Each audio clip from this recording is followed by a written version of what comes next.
Hey guys, welcome back to the channel. I'm Mike and this is Wog. Guys, it's Friday night, and it's Friday Night Fight Night. Tonight, guys, I don't know if you can tell what we're going to talk about here. I'm not really going to talk about my collection knives. I'm going to talk about uses. You know, there's a bunch of different subjects, and it's all controversial. We all love what we love and hate what we hate, and we're all into different things, right? So to start this off, this is some of my knife collection. I don't really collect knives, and then I said that and thought it. I was like, it looks like I do. I understand that this looks like an excessive amount of knives. I'm also in my 40s. Some of these I've had since I was a kid, honestly. And others I've picked up over the last several years when I started getting into prepping and bugging out and all that fun stuff, right? And then some of them I have because my military history, stuff that I love military history, right? And I did grow up as a base brat for about a third of my life, guys, so, you know, it's a natural thing for me. So let's get into this. There's a lot to cover here. I want to talk about some different things, though, right? Foremost, frontmost, up front, I can't talk today. Holy smokes, guys. Guys, one subject I really want to talk about is for fellas that have criminal records, okay? Here's the dealio. Carrying any knife that you intend to use as a weapon or for self-defense is a no-no. So, there's no humming and hawing about it, there's no finding loopholes. There's, if you have a criminal record, don't carry a knife. If you want to carry a knife, maybe carry something tiny like this. Nobody is ever going to say, this is a weapon. Guys, this is my K-bar last stitch knife, right? I put this paracord on here. Guys, this is what I use as a neck knife. To me, this is more than enough, and it's completely legit. You know what I mean? I don't have to worry about anybody thinking that I'm out to harm other people or breaking the law in any way, shape, or form. This is completely legit. There's nothing wrong with this. Am I going to cut down a tree or anything like that with that? No, guys, I'm not, right? See how tiny it is? It's super sharp. This thing likes to stab you in the finger all the time. You can just put it back in the sheath. It stays in the sheath very well. I get to wear it like this all the time. Let's go ahead and do that. Because, guys, I'll wear this around even 50% of the time. If I remember to put it on in the morning, I put it on and away I go. And this is completely legit. Hi, Flower. You came to visit again. You know Mommy gave you catnip not to be here, right? I tried. Yeah, she's a lover, guys. She just loves, I think it's the outfit. I think that's what it is. She sees the hat, she's here every time. So let's get back. So yeah, guys, that's an important thing to follow, because if you have a record, the last thing you want to do is get caught with a blade that is outside the realm of legal.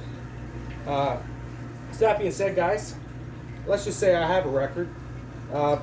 This thing here, this is my Mora Bushcraft. This is probably my favorite knife of all.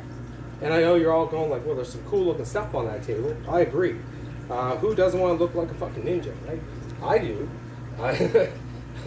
But I don't have a bunch of ninja weapons here and stuff like that. Why? I have kids. I'm just not that guy, you know what I mean? I don't feel like I need that stuff. So this is what I usually carry around if I'm in the trails, bushcrafting and stuff. Again, it's a Mora Bushcraft. This thing's 100% legal for me to carry. It's stainless steel, easy to maintain. Got a Scandi gripe onto it. And the back of it is left to work with the fire steel, which is quite nice. She's not a full tang blade, guys. She goes to about here. And that being said, I batoned with this, and then after I finished processing wood, I was able to feather stick with it to light fires. It comes with a plastic sheath, different types of mount for it, right? You just turn it, push the button, and you can just have one that sticks in your belt, or this one clips onto anything. And guys, this setup right here, this is for this style of button. I don't know if you guys know that or not. So it works really well on jean buttons and pocket buttons like these. It'll click right on there like that. So that's kind of cool, right? And our M65 military pants all have buttons on the loops of them, and that's what that was designed for, more or less. So again, I got a Ranger band on here with a fire steel, and guys, this is my favorite knife. And I know it's not the coolest looking thing. It is the most useful because it's bright orange. You never lose it. I've had so many knives over the years, and as you see, they're not all here. Why? Because they got lost, or they got stolen, or nobody steals bright orange things, right? As far as I'm concerned. So that's the most I'm going to talk about any particular knife in this lot, because it's my favorite, and that's why it's from right up center here, right? So you guys can see it. And again, I'm talking about a legality point of it. If I'm wandering through the woods to say, this bad boy, guys, this is a K-bar fighter. This stays at home. Why does it stay at home? Because it's excessive. This is a beast. This has a 7 3/4 inch blade, and it's called the K-bar fighter for a reason. This is not a utility knife. This is not a bushcrafting knife. This is a cool tactical knife that looks really cool and is very cool. It's very comfortable, easy to work with because of its double-sided handle here, right? There's no grooves, no nothing to get in your way. It's just easy to work with. Comes with an awesome plastic sheath. I believe they call it Kraton or something like that as this new stuff. It's ambidextrous as well. You take this, slide this around, depending on what side, if you're lefty or righty, right? So that's pretty cool. These are designed for everybody. And again, guys, you have this takes regular 1-inch molly straps, or you can buy a hardware kit like this. And what this does is it has 2 different sets of strap holders.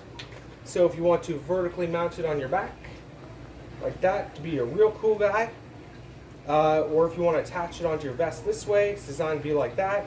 Again, that's what this is for as well. It can hang off your belt as an extension. It has its own loop too, right? So, and this has a rat tail tang, so it does go all the way to the bottom. So it's not technically a full tang knife, but it is a large rat tail. These are a straw knife, guys. This knife is not designed for processing wood. All right, this is not a bushcraft knife. This is a tactical knife. I have this one because I love the USMC versions. It was a little boring for me. This one has almost an inch longer blade, and it's even cooler looking because I love a good clip point. Speaking of good clip points, and all the stuff you see here, this is my second favorite knife. This is an EK50 made by the John Eck group. K-Bar took them over. Guys, John Eck was a guy that was actually allowed to use steel to make knives during the Second World War. And then all the cool guys that get cool things, we've talked about this before, you were able to order knives through John Eck. When they first came out, they were pretty much a dagger style blade because they were meant for warfare. Pretty much just designed to kill and stuff. So this one comes with this awesome plastic sheath with a drainage hole. By the way, a fire steel will stick in there. Again, it's not ambidextrous. It's for right-hand fellers. The sheath on this bad boy is very strong, but this is the cool thing. I can take the sheath off as such, and then now I have a nice, real nice clean set, right? So guys, this is a full tang knife. This thing is a beast. There you go, EK50. Again, it's a clip point to match with my other one. You hear that? This is glass-filled nylon handle. Again, it's full tang. So John Eck's actual blades, the stuff he made back in the day, what told them apart from every other knife was the scalloping he does in the handles here.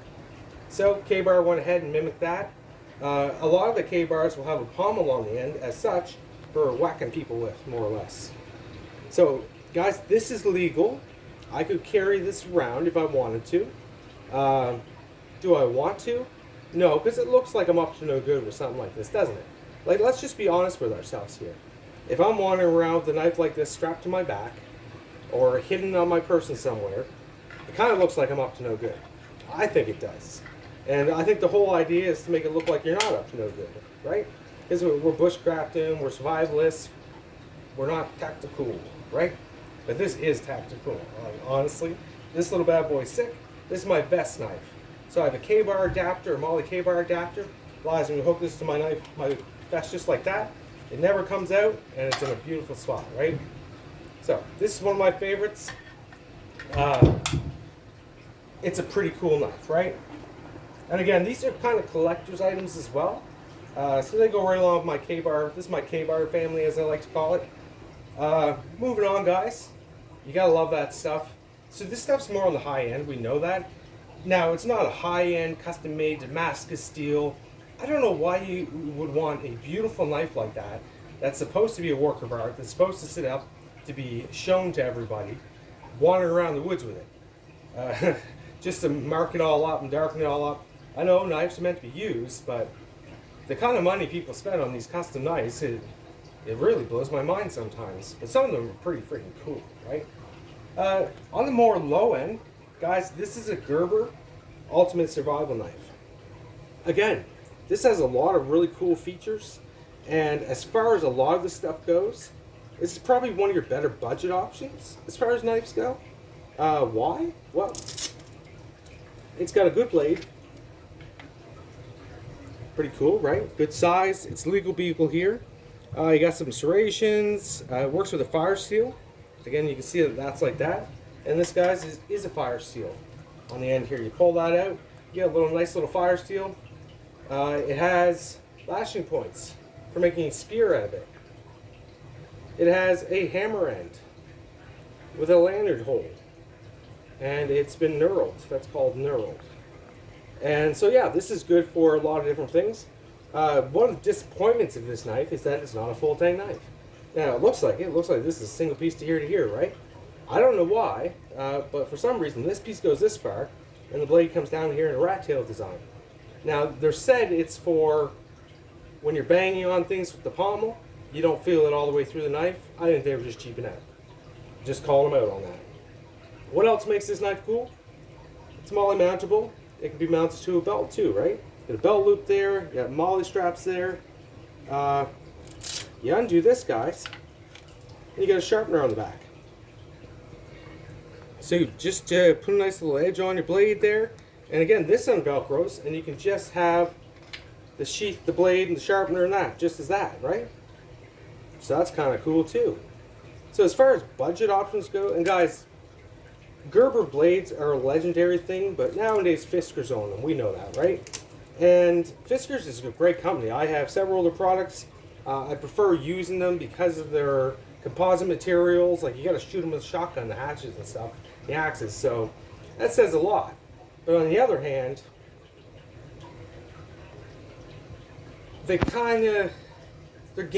I'm just going to say it out loud. They're kind of gimmicky for me. I still believe this is a great all-around knife. You can actually feather stick with it. You can process your wood with it via batoning. It's a pretty good piece of kit. I brought this out, guys, because this is something you can carry around legal beagle. You can carry this in your car. It's actually perfect for that, right? So you got a glass breaker and you got a strap cutter. And guys, these were actually issued to the military. You got one of these with your Gerber strong arm, and this is after the Ontario Knife Company got finished up with the military in the U.S. So I just have that on the table because it's part of my Gerber family. I also have a military-issued Gerber trifold shovel, and I call that the Gerber family. So moving on, guys, we've talked about a couple of different. We got tactical, we got actually pretty useful, we got. This is actually more money than this is. Guys, you can never go wrong with a Mora. A Mora Companion. If you want a full-tang Mora, you get a Gerbridge, right? It's a little more expensive than one of these is. You can't get them in the high vis though, and I got this particularly because I wanted a high vis knife. And guys, this bad boy is crushing two of us in the household so far. So it obviously gets used the most, right? So I have a couple different sharpening options here. So if you're just trying to edge a knife here and there, this is fine, guys. A little something like that. This one here is from the dollar store. This one I got on Amazon, I believe, or came to me somehow or another. I can't remember. And do I like this style? Yeah, I do. But if you don't have the right type of, if you have a hollow grind blade or something like that, this is going to start making a line in your blade and never let you sharpen it all the way, right? So you use these with precaution, that they're just for putting a final edge on stuff, not for actually sharpening the blade, right? Down here, guys, this I was telling Sarah before we started, as a knife I've had since I was a kid. This used to be a military issue diving knife. Pretty cool, right? What's nice about this is you undo this and you can take the blade out for cleaning after being in salt water and things like that. It used to have a cool rubber strap for strapping it to the bottom of your leg. It rotted, it's that old. And then this had a rubber clasp on it that held it in place like that, right? So you can always get to it, and again, your sheath is hardened plastic. I've had this for a long time. It's seen a lot of heat back in the day, and I just stopped using it. This one here, I inherited, and it's a beautiful little camp knife. Just solid all the way through with some liners in it. It's a full tang blade, guys. It's strong, and I think it looks cool just being all one tone like that. I don't really use this one, guys, because it was inherited. And long story short, it has lasting points here. I don't know why you'd ever latch something that size to your leg, but you have your belt loop. So that one, that usually sits in my toolbox, guys. Like, that's where stuff like that stays, right? This one I inherited because a young fellow doesn't know how to behave himself. And this is a cheap Amazon Temu knife. Obviously it's been used. I keep trying to put an edge on it, it won't take it. So it's obviously not the greatest steel. Guys, if you know anything about steel, you want to look into your D12s and stuff like that for steel. But these are 1095 Crovan steel, which is a baller steel. It's a tool steel. It makes really good knife blades. So moving down the line here, this one here was custom made for me actually. I traded a guy some extremely rare rosewood for this little guy. And guys, I wore this around as a neck knife for a while and decided it's way too big. I know you're saying it's not very big, but so this is actually a little skinning knife now, right? See how the back of it's got the grooves into it so you can get your thumb in there. It's a great feeling little unit. It is. It's really cool shape and design. It's hardened off really nicely. I have my initials in the sheath the guy made for me. Pretty cool. But again, this one sits in the toolbox. It doesn't really get used because it's just a fun little piece of kit to have. And I was really just trying to do the guy a favor, and he said he wanted to make me a knife. So there we go. Guys, this one I've recently got from a friend. And I think it's pretty cool. I won't carry this around, guys, and I'll show you why here in a second. That's why. So, I can't carry this knife around because it's assisted, right? We know we're not allowed to carry spring-assisted knives around, so don't. Don't try to make a loophole where it's not this long or that long, it's a folder. You shouldn't be carrying assisted knives around, right? If you're in the States, I'm sure you guys are allowed in some places. Switchblades are highly illegal here. Spring assist knives or ballistic knives are like way out of range, but that is almost too much. And again, that's a really cool looking little knife, right? So guys, this came from a friend, so this will sit in the collection as it sits there, but I will not carry it around on my person because, again, all it takes is a guy to have a couple drinks, walk down the street. They pull you over to say, how you doing tonight? And they say, do you have any weapons? And then you're hooped. Because why? Because you want to look cool and carry a spring-assisted knife around. Or you want to look cool and carry a 12-inch blade. Or just things you're not supposed to have, guys. Don't be like that. That's all I can say about that.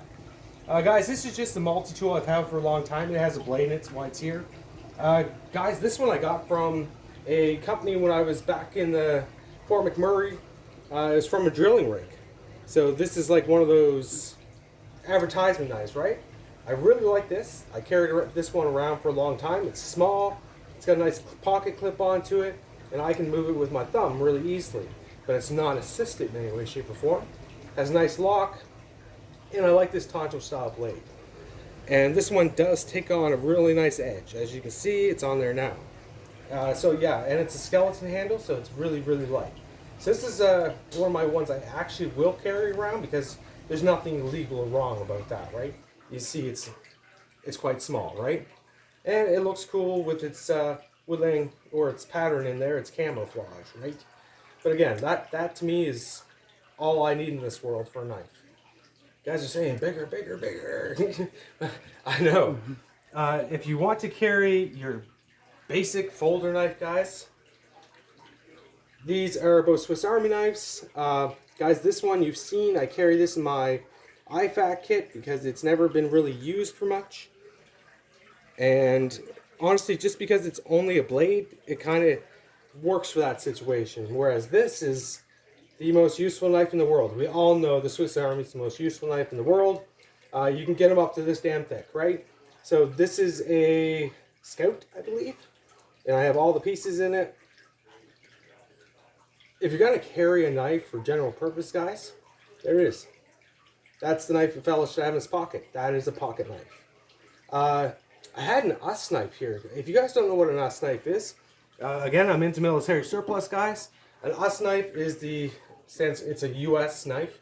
It was made by these guys here, Camillus, and it was in your fork, knife, and spoon set. Or everyone get issued, I call them an US knife.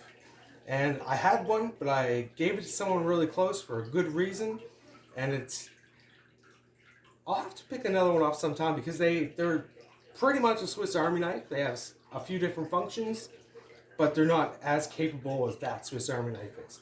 Guys, that's what you want to carry. I'm telling you right now. I know it's not cool looking. I know it's got a camp style blade. It's completely legit. No one's ever going to question why you're carrying a Swiss Army knife. And it has multiple functions. You could even be at a party and the guy wants to open a bottle of wine, you got it. You're covered, right?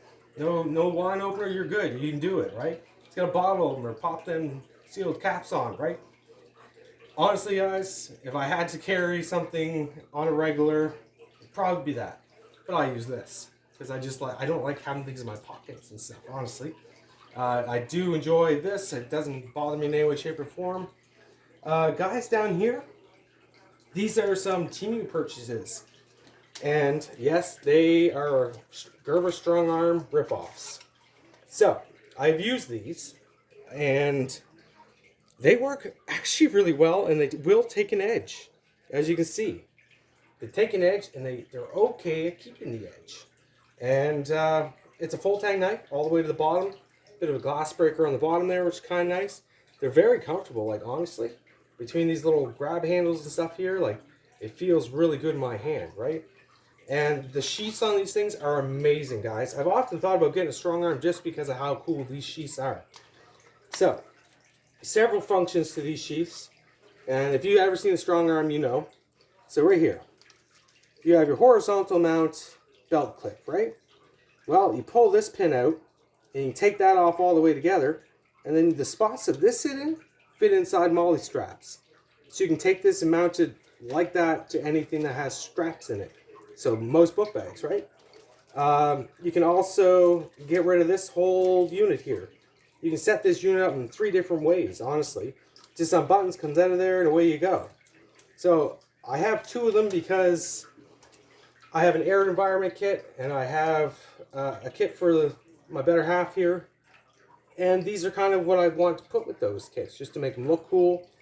They're functioning blades, and I call these a matching pair. I know they're different colors, but it's still really cool with all your lashing points. You look at the paracord loops into it. You got MOLLE straps can go through there.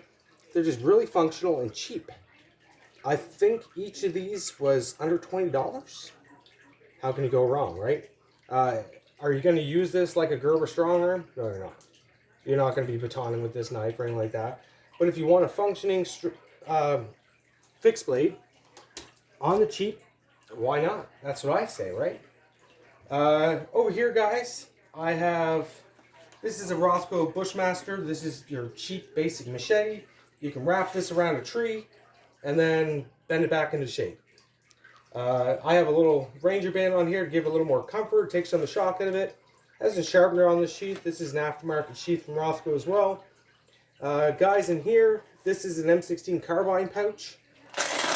But I keep a butterfly sharpener in here, so it's a double-sided diamond thing.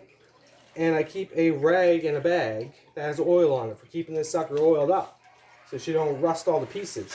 But yeah, you can hear that sharpening as it comes out, gives it a little bit of an edge. So this is your classic machete. Most of the time in these sheaths, you'll see like an Ontario Knife Company sheath. That's what they were used, right? The rubber sheaths that you used to get with those all rotted. They have this weird fragrance to them, and they rotted. So this is a bush machete. What is this? I call this an East Coaster machete. Why do I call it an East Coaster machete? Well, this is a meatless carnivore inject. Okay, that was a lot to say. It has an aggressive saw on the back. It's got a strap cutter here, a really cool edge that can be used in several different ways. You can keep this really sharp up here to use for like this motion. It takes an edge. It's titanium injected, whatever that means. And it has this cool little blade in the handle, which can be used as a bottle opener. It can be lashed to make a spear for fishing, as you see with the little grounds in there. And she slides right in the handle there. Stays in there really good. It's a very comfortable handle. So this is like the first machete I bought. And again, I call this my East Coaster machete because we have a lot of evergreen trees here, and this chops through those like a beast. Whereas the Bushmaster is just going to get bent up all the time, right? It's meant for jungle. That's a jungle machete. You know what I mean? Like a bolo or something. This is an East Coaster machete because we are filled around here with evergreen trees, like I just said. And this can actually work with that. And it's like a small sword. Like, if we're talking about zombie apocalypse, right? That's what I'm going to bring on my zombie apocalypse. It just looks cool. It's vicious. It sharpens well. I've seen people sharpen these so they can cut paper like nobody's business. And yeah, it actually works for cutting our kind of bush around here. Whereas purchasing a machete like that will clear some grasses and stuff like that. But it's meant for jungle vines and stuff, right? It comes with this beautiful sheath that has a belt loop and several places you can lash it down here in different ways and shape and form. Actually, this hardware kit here will work on it, just like it works on any of these, or that one, those down there. But it's like a small sword, to be honest with you. So this is just some of my stuff, guys. We're gonna stop there because I think I've been talking forever here. It's a big subject matter. It's controversial. What I don't have here is multi-purpose ones. Okay. I'm one of those people that believe knives are knives and hatchets are hatchets. So I don't have any Beckers here or any of that kind of stuff, right? I'll carry two tools.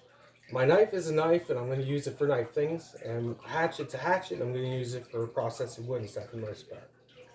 So guys, again, thanks for watching today. I know we all have our thoughts and opinions on all this. I'm just sharing mine, and I hope you enjoy your knife collection as well. Thanks for watching, guys, and we'll see you next time.